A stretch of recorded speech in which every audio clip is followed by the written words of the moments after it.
اللہم انی اعوذ بک من ہمزات الشیاطین اعوذ باللہ من الشیطان اللعین الرجیم بسم اللہ الرحمن الرحیم الحمدللہ والصلاة علی اہلہا اما بعد فقد قال اللہ تبارک و تعالی فی کلام المجید بقیت اللہ خیر لکم ان کنتم مومنین۔ اللہ کا باقی ماندہ خزانہ امام زمانہ بہتر ہے جن کے دلوں میں ایمان ہو، انہیں امام زمانہ سے محبت ہے، اور جو منافق ہو وہ امام سے بغض رکھتے ہیں۔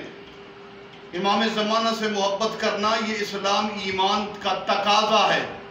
سوشل میڈیا پر ایک حمدانہ عباسی نامی شخص نے سرکار کی توہین کی، یا تو کوئی اور مذہب ڈھونڈیں، دین اسلام کو چھوڑ کر کسی اور طرف چلے جائیں۔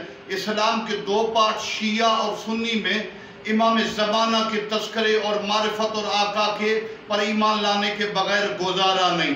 شیعہ سنی کتب بھری پڑی ہیں جس میں نبی پاک نے وہ روایات بیان کی جو امام زمانہ کے بارے میں صحابہ کرام نے بھی بیان کی۔ اہل سنت کی کتب میں ہے کہ جو نبی پاک نے فرمایا جس نے مہدی کا انکار کیا اس نے ان تمام چیزوں کا انکار کیا جو مجھ پر نازل ہوئی۔ اور شیعہ کتب میں 3117 روایات ہیں۔ حمد عباسی قسم کے ایسے ناسبی لوگ اگر امام زمانہ کی قدر نہیں کرنا چاہتے، حتق کرنا چاہتے ہیں تو پھر کوئی اور مذہب ڈھونڈے۔ اسلام میں رہ کر امام زمانہ مہدی مہدویت کے بغیر گزارا نہیں۔ یہ کوئی کسی ایک مذہب کا پارٹ یا ایک فرقے کی کیفیت نہیں۔ اسلام کی جوانی، اسلام کا عروج میرے نبی پاک نے فرمایا امام زمانہ کے بغیر نہیں ہے۔ تو ہم شیعہ سنی دونوں کتب کے لحاظ سے دونوں کتب کے حوالے اس وقت نہیں ہے کہ حوالے سے بیان کرنا چاہتے ہیں۔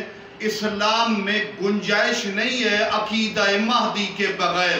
تو جو اپنے آپ کو مسلمان کہتا ہے امام زمانہ کے تذکرے کے علاوہ، وہ منافق تو ہو سکتا ہے، کافر تو ہو سکتا ہے، مرتد تو ہو سکتا ہے، ملعون تو ہو سکتا ہے، مسلمان نہیں ہو سکتا۔ صحابہ کرام اہل بیت اور نبی سے جو روایات منقول ہیں ان کے مطابق امام زمانہ کو ماننا، دین کو ماننا، اسلام کو ماننا، قرآن کو ماننا، نبی کو ماننا، خدا کو ماننا۔ اور جو امام زمانہ کا منکر ہے وہ قرآن کا بھی منکر ہے، نبی کا بھی منکر ہے، خدا کا بھی منکر ہے۔ کوئی اور مذہب تلاش کرے، اسلام میں عقیدہ مہدی کے بغیر قطعاً گزارا نہیں۔ والسلام علیکم ورحمۃ اللہ وبرکاتہ۔